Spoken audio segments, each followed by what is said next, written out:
Desde el principio de los tiempos, el canibalismo ha sido una de las prácticas más aterradoras de la humanidad. Algo que nos suscita un interés morboso que no sabemos explicar y para el que tampoco obtenemos una respuesta clara. ¿Pero es realmente algo que nos queda tan ajeno? Durante el episodio de hoy vamos a comprobar cómo en la naturaleza se trata de una estrategia de supervivencia, que de hecho se vincula a la pervivencia de la vida. En la historia lo veremos como un sentido ritual o guerrero en algunas ocasiones. Y en la actualidad sigue ocurriendo y son casos normalmente de supervivencia extrema. Hoy vamos a explorar el lado más oscuro de la antropofagia a lo largo de los siglos.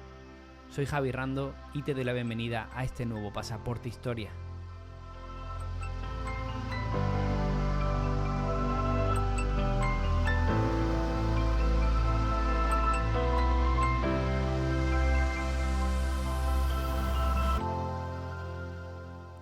Antes de ahondar en todo lo que tenemos preparado, me gustaría aclarar la definición de dos términos. Por un lado el de caníbal y por el otro el de antropófago. Canibalismo se produce cuando una especie se alimenta de miembros de su misma especie, mientras que cuando hablamos de antropofagia es la alimentación de un humano sobre otro. Con lo cual, aquí vamos a utilizar ambos términos, sobre todo cuando hablemos de especies en la naturaleza, se hablará exclusivamente de canibalismo, y cuando hablemos de casos en los que participan seres humanos, hablaremos de ambos términos, tanto de canibalismo como de antropofagia. Empecemos por el término caníbal. Se trata de un neologismo acuñado por Cristóbal Colón en su primer viaje a América, allá por noviembre de 1492. Fue el resultado de sus primeros contactos con los indios taínos o arawak, quienes hablaban de un pueblo violento y devorador de hombres. El escrito de Colón describe lo siguiente: entendió también que lejos de allí había hombres de un solo ojo y hocicos de perro que se comían a los hombres, y que si tomaban a uno, lo degollaban, bebían su sangre y le cortaban la natura. Estos seres de los que habla eran los caribes o caríbal. El término evolucionó a caníbal tras el segundo viaje de Colón, cuando se documentaron los primeros casos de antropofagia. Desde entonces el concepto saltó a Occidente y se convirtió en parte de la cultura popular. Pero ¿quiénes eran estos primeros caníbales, el pueblo de los caribes? Se trata de un conjunto de pueblos que compartían familia lingüística, originario de la costa norte de Colombia y buena parte de Venezuela. Su expansión se produjo desde el noreste del continente a las islas de las Antillas Menores, lo que demuestra sus habilidades de navegación, así como su fuerza bélica. La expansión al sur llegó hasta zonas de Perú o incluso a la selva de Mato Grosso, en la actual Brasil. Muchas veces se ha utilizado un paralelismo muy interesante para hablar de los caribes y que traigo a colación en este caso. Si imaginábamos el mar Caribe como nuestro mar Mediterráneo, podríamos decir que los caribes, en el momento de la llegada de los españoles a las Antillas, eran una suerte de fenicios y con visos de poder tornarse en unos romanos que acabaran imponiendo su cultura a lo largo de este mar. Todo eso no pasó y pertenece a la historia ficción. También hay que decir, ¿no? Puntualicemos, ¿no? Los fenicios eran navegantes y comerciantes, mientras que los caribes, como veremos, aplicaban una política de guerra un tanto más agresiva. En este contexto también tenemos que entender que la forma de imposición de los caribes era muy violenta respecto a los pueblos con los que se topaban, sobre todo algunos casos como los taínos, que les tenían auténtico pavor. Fue uno de los primeros pueblos americanos en entrar en contacto con los españoles, y de esos primeros encuentros nació el término de la temática que usamos hoy, ¿no? Me gustaría ampliar la comprensión del término relacionándolo también con el Gran Khan, ¿no? Con las enseñanzas también de Marco Polo, sobre todo lo que es el continente asiático. Tenemos en cuenta que Colón, durante sobre todo sus dos primeros viajes, sigue con la idea que él está en las islas previas, en las islas circundantes al continente asiático. El líder, referencia de ese continente asiático es el Khan. De ahí que cuando oye hablar sobre ese pueblo guerrero, irremediablemente lo relaciona con el Khan. De ahí la acepción caníbal y posteriormente que acabaría derivando en Cariba o Caribe, que hoy día da al mar que se encuentra allí. Pero esa referencia es importante que la entendamos. En cualquier caso, hablaremos más adelante al respecto de esto, ya que no serían solo los caribes los pueblos antropófagos que se narrarían en las crónicas españolas. También tenemos que añadir a otros como los guaraníes o los pijaos, así como tribus aisladas del Amazonas o grandes imperios como el caso azteca. Si bien el canibalismo suele asociarse con actos extremos de la humanidad, en la naturaleza es un fenómeno más común de lo que podemos imaginar. Los animales recurren a esta práctica de supervivencia, estrategia reproductiva o incluso control poblacional. Uno de los casos más conocidos es el de la mantis religiosa, una de las especies más emblemáticas del canibalismo sexual. En el ritual de apareamiento, la hembra a menudo devora al macho mientras copulan o justo después de hacerlo. Este comportamiento, aunque pueda parecer brutal, tiene una explicación evolutiva clara. Al ingerir al macho, la hembra obtiene un valioso aporte de proteína que le permite desarrollar huevos más saludables y numerosos. Además, los estudios han demostrado que los machos que son devorados durante la cópula llegan a transferir una mayor cantidad de esperma, asegurando así su propia descendencia. Pero no solo los insectos recurren a este tipo de estrategias. En el reino animal encontramos también el canibalismo filial, donde los progenitores devoran a sus crías en circunstancias extremas. Un caso típico ocurre en los hámsters, que pueden comerse a sus crías cuando detectan una amenaza cercana o si perciben que no tienen suficientes recursos para alimentarlas a todas. Esto, aunque suene cruel, es una forma de asegurar la supervivencia de los individuos más fuertes de la camada. Otro caso fascinante es el del canibalismo en los anfibios, como el de los renacuajos de la rana toro. En momentos de escasez de alimentos, estos renacuajos pueden devorar a sus propios hermanos para obtener los nutrientes necesarios para su desarrollo. Este comportamiento es una ventaja evolutiva, ya que solo los más fuertes logran alcanzar la fase adulta y perpetuar la especie. Y si nos vamos al océano nos encontramos con los tiburones, en los que existe un fenómeno conocido como el canibalismo intrauterino. En especies como el tiburón toro, los embriones más desarrollados dentro del útero de la madre se alimentan de sus hermanos más pequeños antes de nacer.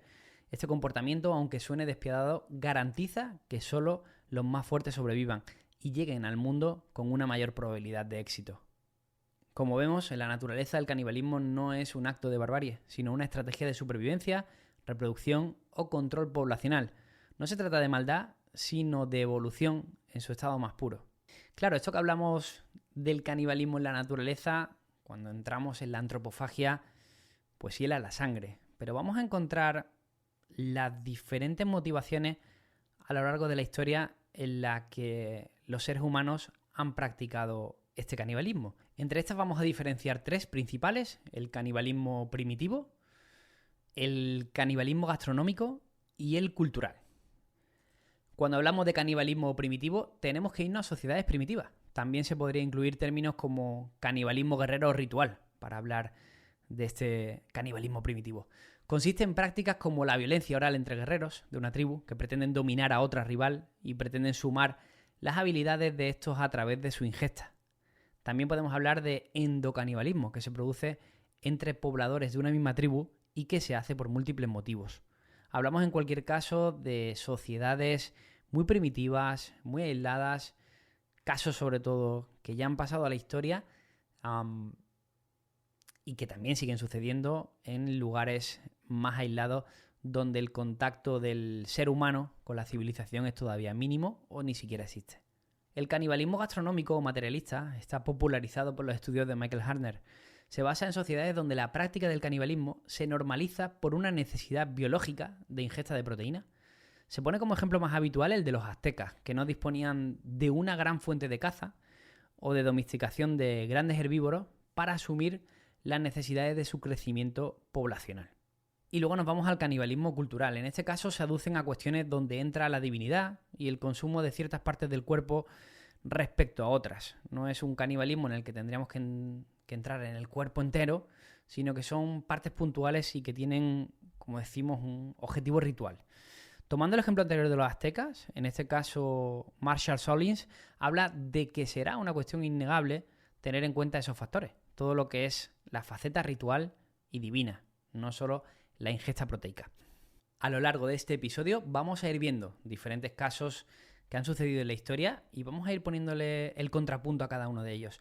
Sí que es cierto que a medida que avancemos será el canibalismo como base de necesidad el que nos enseña más ejemplos, sobre todo por una cuestión cultural.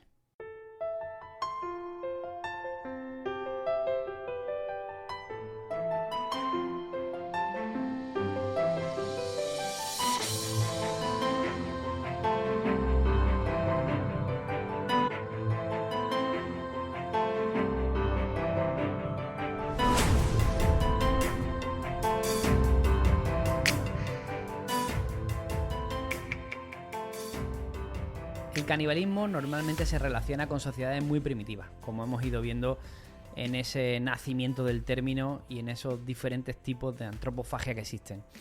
Exceptuando lo contado en Mesoamérica, no podemos poner mayores ejemplos de que estas prácticas se realicen en civilizaciones avanzadas, salvo casos muy excepcionales y puntuales por necesidad y que vamos a ver, de hecho, algunos un poco más adelante. Por tanto, es indudable acudir a los primeros momentos de la humanidad y parar en la prehistoria, donde los hallazgos arqueológicos han evidenciado la existencia de esta práctica entre diferentes grupos y tribus. Nos vamos muy cerquita de nosotros, a la Sierra de Atapuerca, para encontrar uno de estos casos. Fue en 1994 cuando aparecieron unos restos de huesos en el nivel TD6 de la Gran Dolina, que son los restos más antiguos de la historia que muestran una práctica caníbal. Los restos en concreto pertenecen a la especie Homo antecessor y tienen una datación de aproximadamente 1 millón de años. Son de 11 individuos, entre estos 4 niños, y presentan marcas inconfundibles de manipulación post-mortem, entre estas evisceraciones, fracturas y mordiscos producidos por dientes humanos. Se ha descartado por parte de los arqueólogos que se tratara de una necesidad material a causa de hambruna, ya que los recursos de la zona debían ser abundantes o así apuntan, al menos suficientes para estos grupos de homínidos. Por tanto, se asume como una práctica habitual al menos de este grupo. También se ha apuntado a una posible violencia territorial de tipo caníbal exógeno, donde un grupo se impondría a otro por el control del territorio, aunque esto a día de hoy también se ha de poner en duda porque obliga a reinterpretar el concepto de guerra, que como bien sabemos se produce en sociedades tribales con motivos políticos y aún es temprano para ello. Buscando un paralelismo, estos grupos tribales de Homo antecessor se han podido relacionar con un pariente cercano como son los chimpancés, donde también se han visto este tipo de prácticas a la hora de dominar un grupo sobre otro.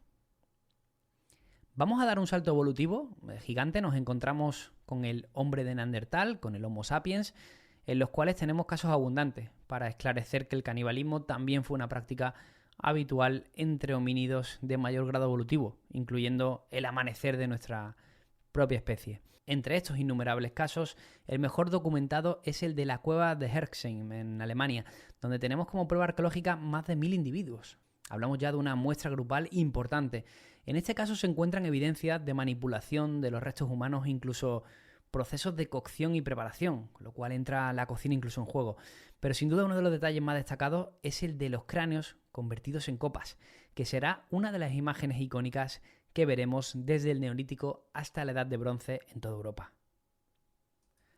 Y saltamos a la América precolombina para la revisión de algunos casos documentados, en la mayoría en las crónicas de los conquistadores, unos hechos que han sido puestos en duda por movimientos sobre todo indigenistas, que plantean la América del momento como una suerte de paraíso y que se aleja bastante de los escritos que hicieron estos primeros conquistadores. En cualquier caso, siempre se referencia como una especie de justificación de la conquista por parte de los españoles, pero no parece que sea el caso. Incluso tenemos un Real Decreto emitido por Isabel la Católica en 1501 para combatir este tipo de prácticas intolerables también bajo la moral cristiana del momento. Sin embargo, creo que todo se cae en cuanto al cuestionamiento de estos documentos cuando tenemos en cuenta que se perpetúan las tradiciones a través de tribus no contactadas, especialmente en la Amazonía, y que aprueban, desde mi punto de vista, la veracidad de estos hechos. Gonzalo Jiménez de Quesada, conquistador y gobernador del Reino de Granada, lo que es el germen de la actual Colombia, combatiría en esta primera expedición al pueblo de los Panches, un pueblo de similar cultura a los caribes, pero sin nexo lingüístico común, de naturaleza además también muy guerrera, y que habitaba a la orilla del río Magdalena y que en los escritos de Fray Pedro Simón se les referencia como antropófagos. Mismo caso que los pijaos, también en Colombia, narrado por el conquistador Sebastián de Belalcázar, que fue el primero en combatirlos en su búsqueda del Dorado. Los pijaos practicaban un tipo de canibalismo ritual con sus fallecidos, que con la presión bélica de los conquistadores pudo tornarse, cambiar de ese canibalismo ritual a un canibalismo guerrero contra sus enemigos a partir del siglo XVII.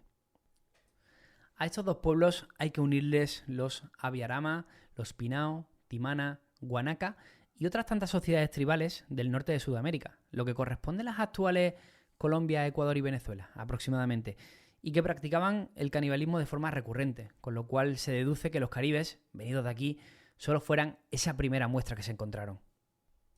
Una de las historias más escalofriantes de canibalismo en Sudamérica es la de Juan Díaz de Solís. El popular navegante se encontraba en esa búsqueda del paso al Pacífico y descubrió de forma accidental el Río de la Plata. Mientras se encontraba en la navegación del mismo, recibe una llamada de una tribu de nativos, en este caso era la tribu de los charrúas, en la actual banda oriental del país de Uruguay.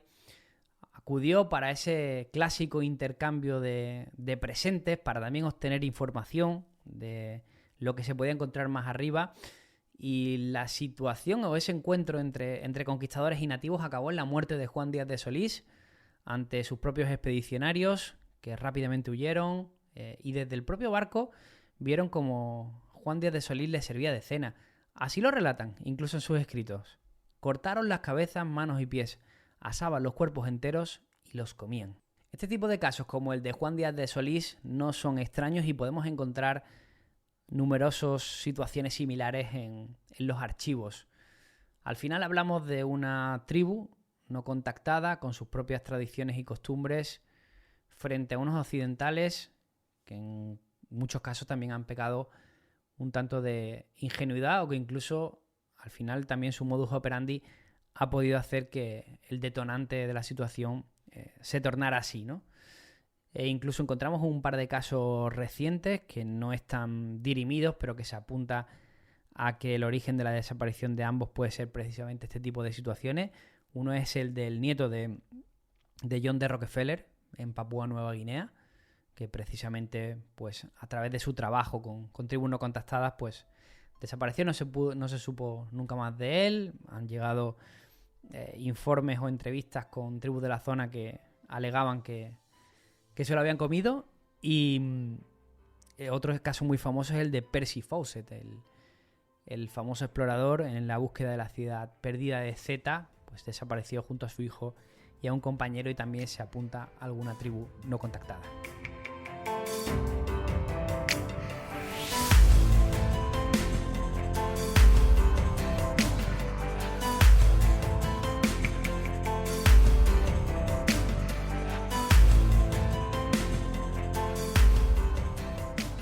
Vamos a hablar de un par de situaciones en las que el hombre se ha visto expuesto a la práctica de la antropofagia como única opción para sobrevivir. Empezamos por el de la colonia de Jamestown.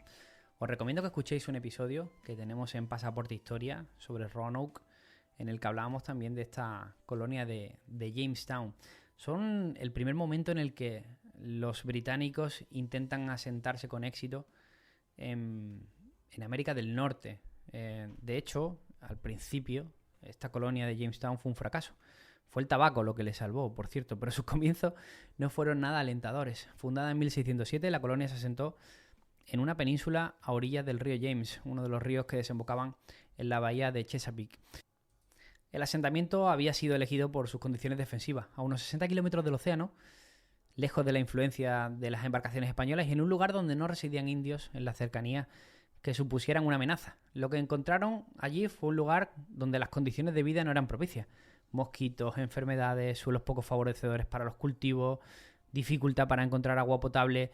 La colonia de Jamestown se convirtió en un suplicio para el autoabastecimiento y prácticamente iba a depender exclusivamente de las vituallas procedentes de Europa.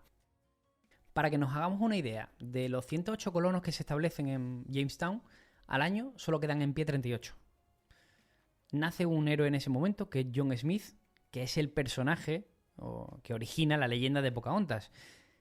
Pocahontas también es real, pero ya os digo que la historia tiene muy poco que ver con el argumento o la gran película de Disney, ¿no? Tampoco es tema para hoy, lo podemos coger otro día. Smith asume el control de la colonia con una política férrea de comida por trabajo. Controla los recursos y los raciona. Y establece grupos de búsqueda de comida para traer raíces, ostras, caza, lo que fuera. Paralelamente se intentó llegar a un acuerdo con la nación Powhatan, que no se mostró muy favorecedora al comercio con estos occidentales. Por sorpresa, la Virginia Company continuó enviando colonos y víveres, con la necesidad de que alguna de estas colonias pudiera tener éxito.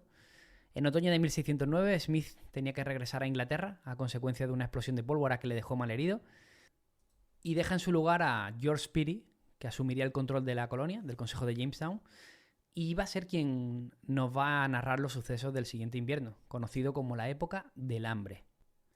Se produjo un desencuentro con las tribus nativas de la zona que dejó en estado de sitio la colonia de Jamestown. No podían salir a cazar y pescar sin arriesgar su propia vida, y prácticamente caza, pesca y la búsqueda de ostras se había convertido en las principales fuentes de alimentación. Así que comenzaron los casos de robo dentro del poblado y además Peary fue muy duro, con penas de muerte a los culpables. Primero se quedaron sin caballos ni cerdos. Posteriormente cayeron perros y gatos, siendo serpientes, ratas e insectos los últimos alimentos en llevarse a la boca. Posteriormente, y como hemos visto ya en más de un caso, acudieron al cuero de los zapatos y las correas para hervirlo y poder masticarlo y paliar algo el hambre que tenían. El punto de inflexión fue una refriega con los indios, en la que murieron varios de los nativos americanos. Según se narró por un grupo de supervivientes, a los pocos días las tumbas de los indios habían sido profanadas y el canibalismo había llegado a Jamestown. Los hervían en ollas o asaban al fuego y procuraban aderezarlo además con hierbas y sal. Uno de los casos más críticos que cuenta Percy en sus memorias es el de un hombre que asesinó a su mujer y la asaló para ir comiéndola poco a poco. Fue apresado, reconoció los hechos y posteriormente ejecutado ante toda la colonia para que sirviera de escarmiento. Siempre fue un tema tabú el de Jamestown y pese a los numerosos escritos de Percy Smith, estas historias siempre fueron puestas en cuarentena por la información británica. Sin embargo, en 2012, un hallazgo arqueológico permitió demostrar con pruebas los casos del canibalismo de Jamestown. Se halló el cráneo de una niña de 14 años a la que le llamaron Jane y que evidenciaba signos de haber sido utilizada como alimento una vez fallecida. La colonia, como decimos, superó esta época de hambre y el cultivo del tabaco permitió que prosperara, hasta que en 1699 fue abandonada para trasladarse a Williamsburg como nueva capital colonial de Virginia. Hoy día se puede visitar Jamestown, cualquier visitante puede acudir y se mantiene allí la exposición de cómo fue esa primera colonia británica, con éxito en América del Norte. Y también se conserva el cráneo de la pequeña Jane como muestra de que el nacimiento de los Estados Unidos alberga más horrores de los que ya conocemos. Continuamos con otro ejemplo reciente que nos lleva hasta uno de los acontecimientos más espeluznantes de la Segunda Guerra Mundial. Hablamos del sitio de Leningrado. Al final, la colisión de fuerzas entre la Alemania nazi y la Unión Soviética en el frente oriental llevó al colapso a una de las ciudades más importantes para los soviéticos. Leningrado estuvo en un estado de sitio durante 2 años y 4 meses de forma ininterrumpida. Leningrado es la actual San Petersburgo, una de las plazas más importantes de Rusia en la actualidad y anteriormente en la Unión Soviética. Tras Moscú hablamos de la segunda ciudad en importancia y la segunda ciudad también más poblada. Está situada en el norte de Europa, en la desembocadura del río Neva, en el Golfo de Finlandia, y supone un acceso de Rusia al mar Báltico. En términos políticos e históricos, el papel de Leningrado, fundada por el zar Pedro I el Grande, siempre ha sido mayúsculo, siendo el lugar del estallido de la Revolución Rusa. Por tanto, para el ejército nazi, la conquista de Leningrado era una pieza importante en el frente oriental, y de esa manera, tras el comienzo de la Operación Barbarroja, una parte del ejército alemán se desplaza hacia el norte para tomar Leningrado. Ante la buena resistencia de la ciudad, el general nazi Wilhelm von Leffe optaría por bloquear todos los accesos a la ciudad para llevar a sus ciudadanos a la inanición y que de esa forma entregaran la ciudad. El gobierno soviético consideraba que el sitio de Leningrado se podía mantener durante 40 días aproximadamente. La realidad nos deja que Leningrado estuvo sitiada durante 872 días. No podía haber ningún plan ni ninguna contingencia que permitiera a sus 3 millones de habitantes que resistieran tamaño tiempo. En concreto fueron 1.200.000 personas las que iban a morir a consecuencia del frío y del hambre. Y aquí empiezan nuestros hechos. Como decimos, el sitio de Leningrado pilló de sorpresa a las autoridades soviéticas, que no lo esperaban. De esta forma no se hizo acopio de víveres para resistir esta posible situación. En los depósitos de la ciudad había harina, arroz, grano, sémola, carne, aceite. Pero lo que hemos comentado, para aproximadamente 30 a 45 días. Los bombardeos de los enemigos también afectaron toda esa disponibilidad, ya que se perdieron muchísimos recursos en la primera cometida. Si el sitio comenzaba en septiembre de 1941, la policía soviética aumentó la represión a costa de frenar el desorden. Pero la locura se iba apoderando poco a poco de los ciudadanos que convivían con el hambre, las enfermedades y la falta de medios en general. Alrededor de los primeros meses ya no había rastro de perros ni gatos en la ciudad y se empezó a cazar desde cuervos, gaviotas y palomas hasta cualquier tipo de roedor. Cualquier cosa de carne se valoraba como un alimento.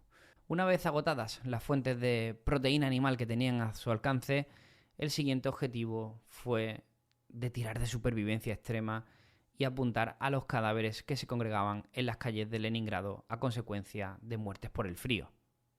Empezaron con los cadáveres, pero de ahí pasaron también a las personas que se encontraban vivos y, como no, a los más vulnerables. En otoño, en la ciudad ya se daba por hecho que la práctica del canibalismo era real y era una cuestión de supervivencia. Y muchos conocían casos de desaparecidos que apuntaban a haber sido víctimas de esta grotesca práctica. Los informes del NKVD hablan de primeras detenciones en diciembre de 1941.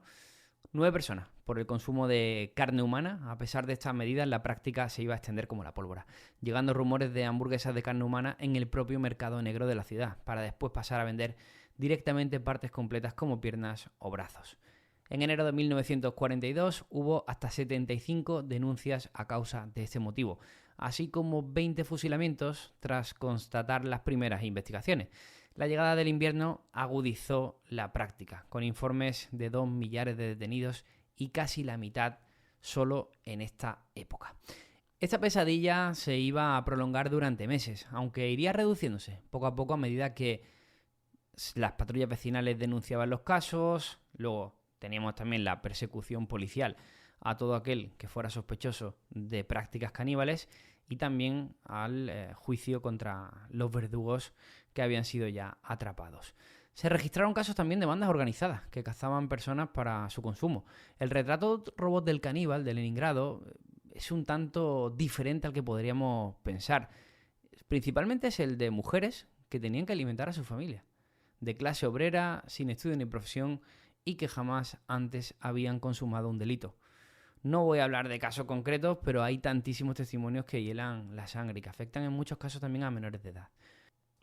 En 2004 se desveló un informe final de toda esta etapa que sucedió en Leningrado, donde se afirma que 2.015 personas fueron detenidas por comer carne humana durante el sitio de Leningrado y que 300 de estas fueron ejecutadas.